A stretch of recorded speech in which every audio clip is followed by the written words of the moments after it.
Hello everyone, welcome to this session. During this presentation, I will be talking to you about localities in Malta and also services which are offered in various localities in Malta.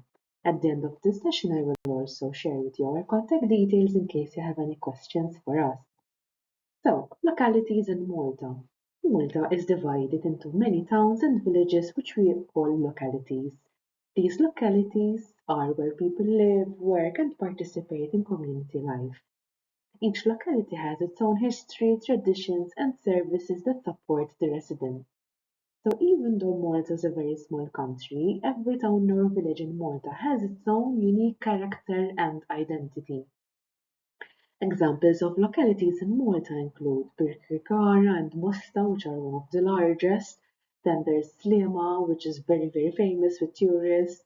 There is also Victoria and Gozo, which is also particularly um, famous with tourists as well.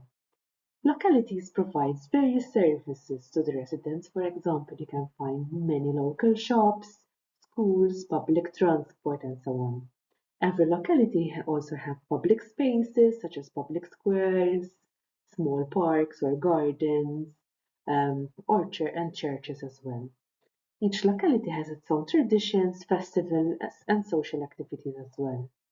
Malta has around 68 localities between Malta and Gozo, and these vary in size. Some of are large urban towns, while others are smaller traditional Maltese villages.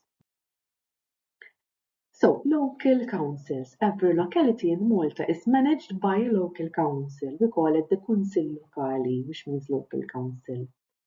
Residents in Malta can report any issues to the local council, and the local council represents those residents of that particular town or village. The local council is made up of a mayor, and there are also the councillors who are elected by the public every 5 years. And there is also administrative staff. The local councils in Malta are responsible for maintaining clean streets, for example, and maintaining cleanliness in public areas, especially if the town or village has public toilets, for example. These fall under the remit of the local council. The local council is also responsible for managing waste collection and recycling, for taking care of public gardens and playgrounds, for improving the roads, pavements and street lighting, and for organizing community events and activities. So if you are in Malta and you have any issue with these topics that I have mentioned here, you can contact the local council for more information. Apart from waste collection, most localities in Malta will have bring-in sites where you can dispose of items like glass, metal, or cardboard directly, and these sometimes are located either close to the local council or else in a central area in the town or village, maybe close to the church or close to the school. But if you call the local council, they will be able to explain to you where these bring-in sites exactly are located. Local councils in Malta also provide free service of bulk refuse. For example, if you need to dispose of large items, for example, an old mattress, you can call the local council. They will give you a date of when the bulk refuse service will come and pick up that particular item from outside of your home to be disposed of safely. Other services which can be found in Maltese localities. For example, localities provide important services that help people with their daily needs. Common services that are found in Maltese localities include schools. Every town or village in Malta has a primary school, for example, and there are also other educational centres for children and teenagers. In towns or villages in Malta, one can also find childcare centres. Pharmacies and health clinics where people can receive medical care. Police stations are also available in every town or village in Malta.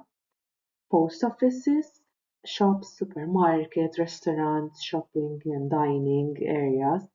Public transport, especially buses which connect localities to each other in Malta.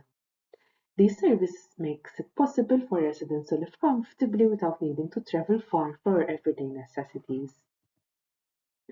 The village festa. So this is very important for us Maltese. So if you are in Malta for the summer, you will experience at least one. These village festas are one of the most important traditions in the Maltese culture. In summer, every weekend there is a village festa somewhere happening in Malta because every locality celebrates the patron saint of its parish church with a large annual celebration.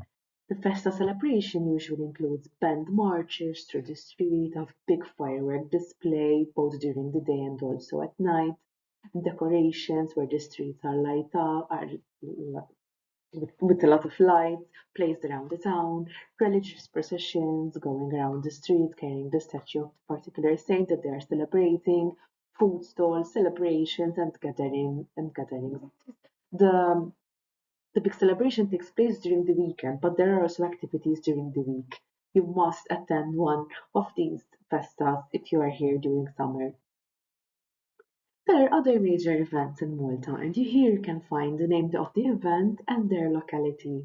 So, for example, you have the Strawberry Festival. This takes place in April, so you need to know as well when they take place. But if you Google these events, you'll find more information. But this is just for you to know which events take place in which localities in Malta. The Wine Festival takes place in Valletta, for example, and this is huge in Malta.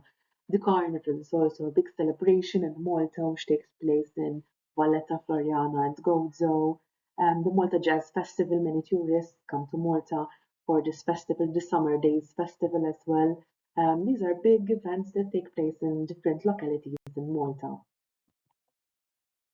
So, your locality. So, most towns and villages have primary schools, as we have already mentioned, but these premises are often used for other activities in the evening. For example, for sports and other fitness classes, such as yoga and so on. Most schools will also have a library that will be open to the public. The National Literacy Agency has reading classes which take place in schools and also storytelling activities for children. These are normally held either in schools or else at the local council building, depends on the locality. Local councils in Malta also organize various events in the local area such as festival cleanups or tree planting. Participation in such activities is also a very good way to meet people from your locality and to socialize and get involved with the community. Most towns and villages in Malta have their social media pages which you can follow for updates and you will be informed about any upcoming events. It's a very good idea to get involved with people from your local area to integrate and be part of the local community. I hope that you found this information useful. If you would like to know more, you can email us about any questions that you might have on eures.jobsplus@gov.mt. Our websites are Jobs Plus, which is the public employment service, and eures.com.mt. We are also available on social media, so just go to EURES Malta on Facebook, Instagram, and LinkedIn, where you can find more information about living and working in Malta and where you can also contact us. Thank you for your attention. Goodbye for now.